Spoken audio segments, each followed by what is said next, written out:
This video is going to be for you if you fall in one of two categories.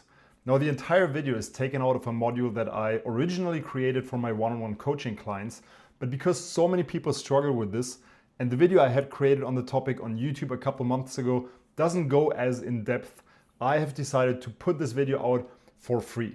Now, the beginning of the video will give you a little bit of context, but again, it is from education content from my coaching program. So what you're going to see is in the beginning, it will give you some context, and then we will make a jump and go into the section on how to understand what your values are, what drives you, and from there, how you can use that to create a vision that actually drives you, that actually has this magnetic pull and makes you want to create and work towards it. That being said, if you're looking for entertainment or for a quick dopamine hit, this video is not going to be that. So if that's what you're looking for, you might as well leave the video right now and use your time in a better manner. Now, this video instead is going to be educational. So what you'll need is grab a pen and paper and actually focus on what I'm telling you. I will also add some links to external resources and exercises that will help you understand what you truly value, what your core values are. And only by doing this will you be in a position to actually understand yourself by the end of this video. So you have two options here. You can either go watch something more entertaining somewhere else, or take the next 30 minutes of this video series and actually learn something and learn how to apply that might potentially change your life. Now, what you have to understand where we start here is that you are becoming someone either way. This is not up for debate. You can either choose who you are, or your environment will decide for you who you are becoming. The choice will be made for you. If you don't proactively choose what you want, if you don't take responsibility for what you want and for doing the actions necessary to get there, your environment will choose for you. Now imagine this guy. He's in his mid-30s and he has an office job. In this job, he's not completely fulfilled. I'm just talking about myself here in hindsight. This was me 2-3 years ago.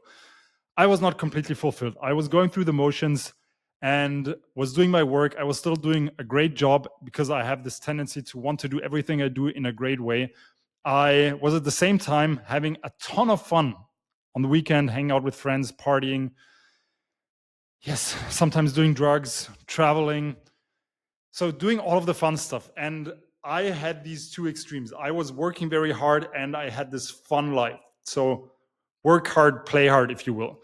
But I really wasn't fulfilled in my situation. I wanted to leave, but leaving that situation, I couldn't do it because I didn't have the certainty. And because I didn't have the certainty of what else I could do, what else I could excel at, I just kept doing more of the same.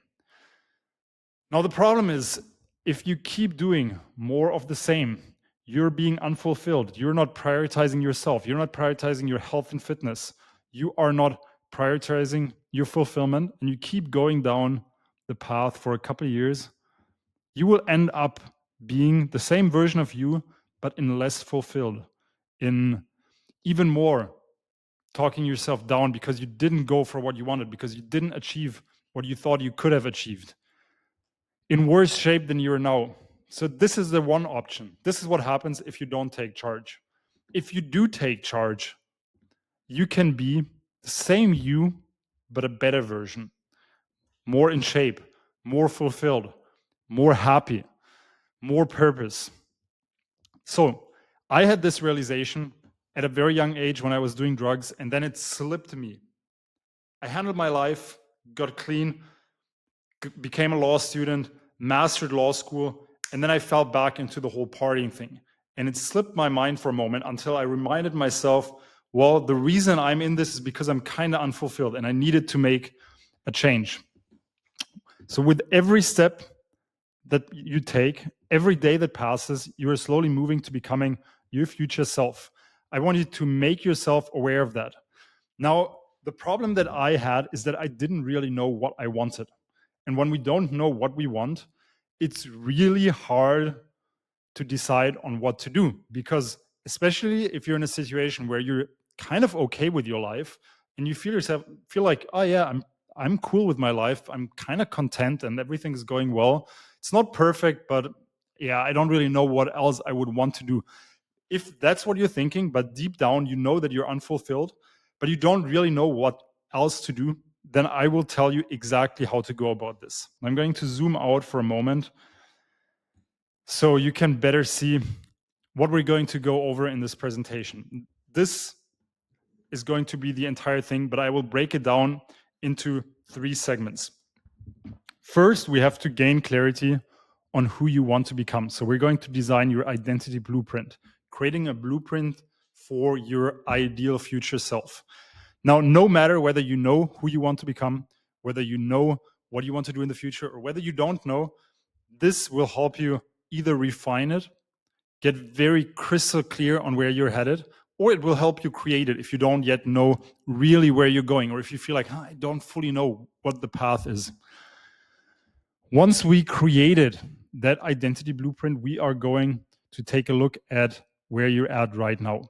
If you're in the program, you've done these videos consecutively, you will already have created your ruthless self-assessment, and we will go a little more in depth here, what I call look in the identity mirror. Once we have done these 2 steps, we have assessed where you're at right now and where you want to be. We are going to talk about how to get there and create your personal execution engine.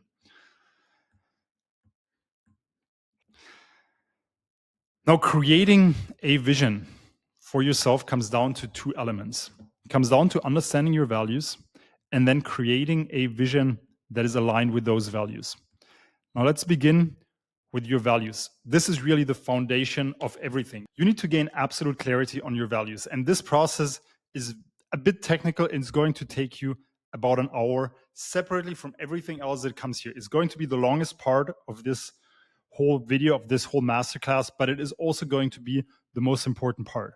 So I will put 3 different links below this video to 3 different tools. And I want you to go through these 3 exercises.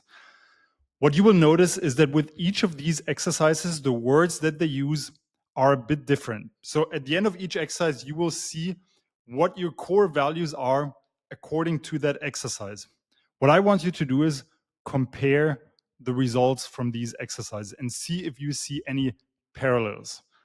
They might not be identical, but if in one of the exercises, it turns out that one of your core values is peace, and in the other one of your core values is called calmness, maybe there is an overlap, maybe it's the same, and you just need to find the right word. So look at them, ask yourself what really are your core values. When I did these 3 exercises, I had an overlap in 3 different categories, let's call it. I had peace and calmness, and I had the same thing with 2 other values. So I knew that these 3 things were very important values for me, and I just needed the right term. So with the calmness and peace, I picked calmness as one of my top values. And I did the same with the other elements. So I want you to do these 3 exercises, compare the results, and see whether there's any overlap. And then out of everything that you have, including these things that overlap, pick your top 5 values. And then you're going to rank these 5 values in order. Which of these 5 things is most important to you? Now, these values, they change over time. You might allocate different importance to them and rank them differently, or there might even be something that you value a lot more now that you're, for example, a little older, or that your situation has changed. Maybe you value calmness more, or maybe you've worked hard the last few years and now you value having fun more. So it makes sense to reassess those values at least once a year. Once you have established your values, and I don't want you to continue unless you have done this. If you haven't established your values, everything that comes after this is going to be irrelevant. So if you haven't done it yet, pause the video right now and assess your values. Once you have assessed those values and you created the foundation, we're going to create your value aligned vision, which is the destination. It is where you are headed. You are going to craft a vision of your future that is in alignment with those values, and living a life more and more aligned with that future vision of yourself, more and more aligned with your values. That is where fulfillment comes from. You have to put this in writing, and I'm going to tell you how to do it in just a moment, but you have to do it in writing, and you have to be a little bit delusional. If it doesn't seem a little bit unrealistic, that means that you are holding back.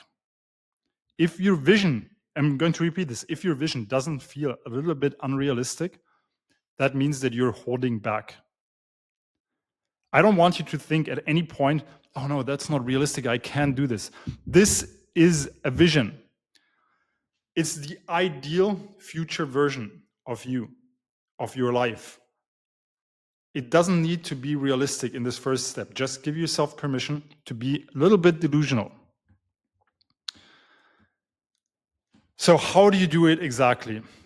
I break this down in two categories. First, I want you to get deep into what your life looks like in the material world. Where are you? In your ideal life, 10, 15, 20 years in the future, 5 years in the future, whatever it is for you, what does your life look like? Where are you? Who are you with? Who's there with you? Friends, family, a girlfriend, a boyfriend? Who's there? What does your day-to-day life look like? At what time do you wake up? Where do you wake up? Do you wake up in a bed? Do you wake up in the back of a van? Do you wake up in a tent on a mountain? Be specific. What does your ideal day look like? What do you do after waking up? Do you do a morning routine? Do you do morning meditation? Morning workout? Do you have breakfast with your wife? What does it look like? Think of a day living in alignment with the values that you've done. And this is important. I want you to be very specific. If the first thing that comes to mind here is that you wake up and the first thing you're thinking of is checking your emails, but there was nothing in your top 5 values that really aligns with this, then I would urge you to be very careful about choosing your ideal day. Be very specific about what your day should look like and how that aligns with your values. How can you make sure that your day is as aligned as possible with your values? The second part of creating this vision is, who is that future version of you, the internal world? How does he or she act, feel, behave, speak, move? How do you feel? Like, really ask yourself, what do I feel like? Do you feel very confident? Do you feel fulfilled, proud of yourself? What are the emotions you would like to feel, to experience when you think of your future self, of your ideal future self? What does it go through on a day-to-day basis? How does your future self deal with challenges? How does your future self deal with the day-to-day responsibilities? And what kind of responsibilities are you pursuing?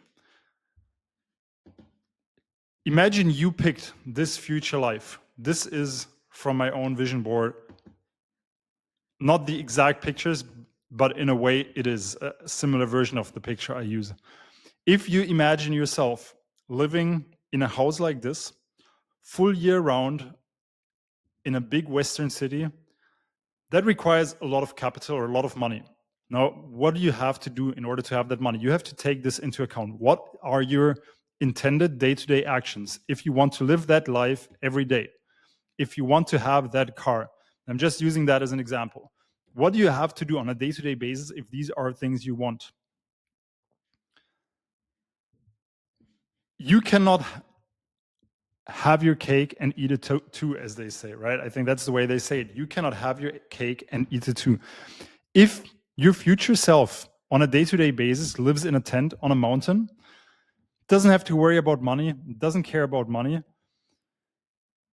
then you already know what your future self does. But if your future self requires a lot of money to live on a day-to-day basis, the question is, will you have a way to have that money by then and be retired?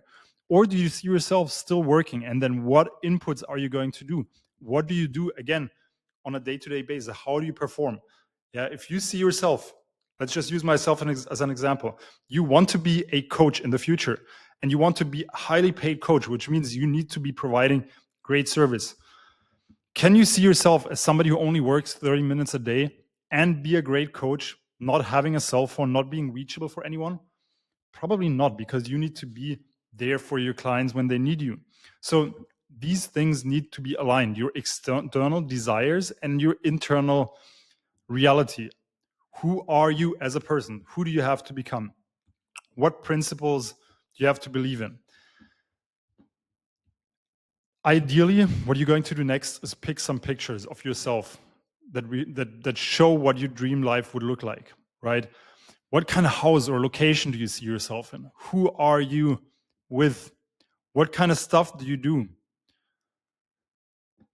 What's your character like? And what I like to do with the character traits, I like to borrow. I like to borrow inspiration from characters out of movies and out of books, characters I've seen on YouTube. So you might recognize Tony Robbins, the guy from Billions, Harvey Specter. Yeah, the guy here, Tyler Durden. Forgot this guy's name. Ryan Gosling forgot the name of the book, of the movie. I borrow character traits. I borrow inspiration for myself. Poatan, Alex Pereira. Character traits that I would like to have in the future. What you shouldn't be doing is borrowing goals. Be like, oh, I want to be exactly like this guy. I want you to describe what your ideal future looks like and what specific character trait from that person you like. And then design yourself based on that. And that creates your identity blueprint. Now, I hope you use this video as a masterclass, not just as something to watch and consume, but as something to work through. I hope you took the time to dig deep on your values, to figure out what you truly value deep down, and that you created a vision rooted in those values. Because if you do this, it will create magnetic pull. And that goes so far that even if you just did this exercise, you fold it up and put it somewhere in a drawer and pull it out 5 years from now, I promise you, if you have done this right, if you have properly gone through these exercises and you've really thought about it and visualize what you want, look at it 5 years from now, look at it 10 years from now, and you will see how stones start falling into place. That being said, if you have any questions on this process, please shoot me a DM on Instagram. I want to make sure that each and every one of you guys who watch this video actually understands it and is in a position to apply it. So if you've watched it, anything is unclear, shoot me a DM. And with that, I'm going to leave you for tonight. I'll talk to you in the next video.